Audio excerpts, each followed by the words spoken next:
Infamous is about a superhero called, his name is Cole. He's an electrical-based superhero. It's about a modern-day superhero, so you're not going to see any capes, you're not going to see any tights, you're going to see an ordinary guy who just happens to get some powers. They're all going to be electrical-based. There's going to be several different powers. Now the powers are going to, there's going to be depth to them, so it's just not, here's a set of powers, but at the end of the game, those same power sets are going to be much different than when we began the game, so it's going to evolve over time. Post-cognition ability, basically, if you take the electrical impulses of a brain, you're supposed to be able to read that, right? And so what we did is put a ghost image that you can follow that would take you to the next scene as it progresses down the storyline. So basically he's just sucking electrical impulses off someone, reading that person's mind about basically his memories in the last few minutes. Not all of his electrical powers are going to be, for the good. And there's bad things that you can consider. Obviously he's not going to be able to stand in water. He can electrify water, but he's not going to be able to stand in water. He's not going to be able to hold a gun because it's going to blow up in his hand. So those are the things. So the good and the bad. Anything you can think about with electrical powers, it'll be in the game.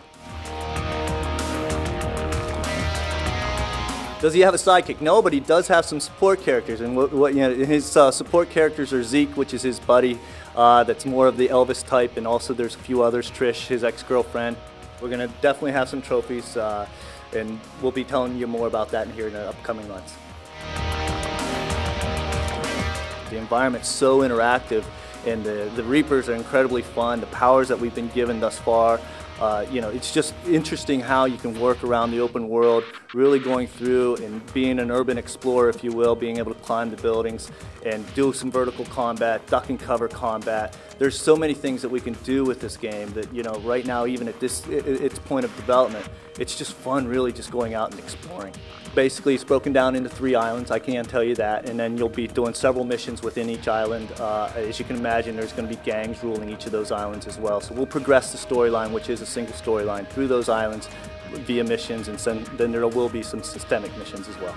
Of course, there's going to be big set pieces that we'll have in the game that will define our game. There's neighborhoods that will be key to the story. Two of the things that we really want to get across is the feeling of becoming a superpower, and then experiencing fame and infamy, and then also just the power. What are you going to do with that power once we give it to you? Infamous will be coming out in spring 2009.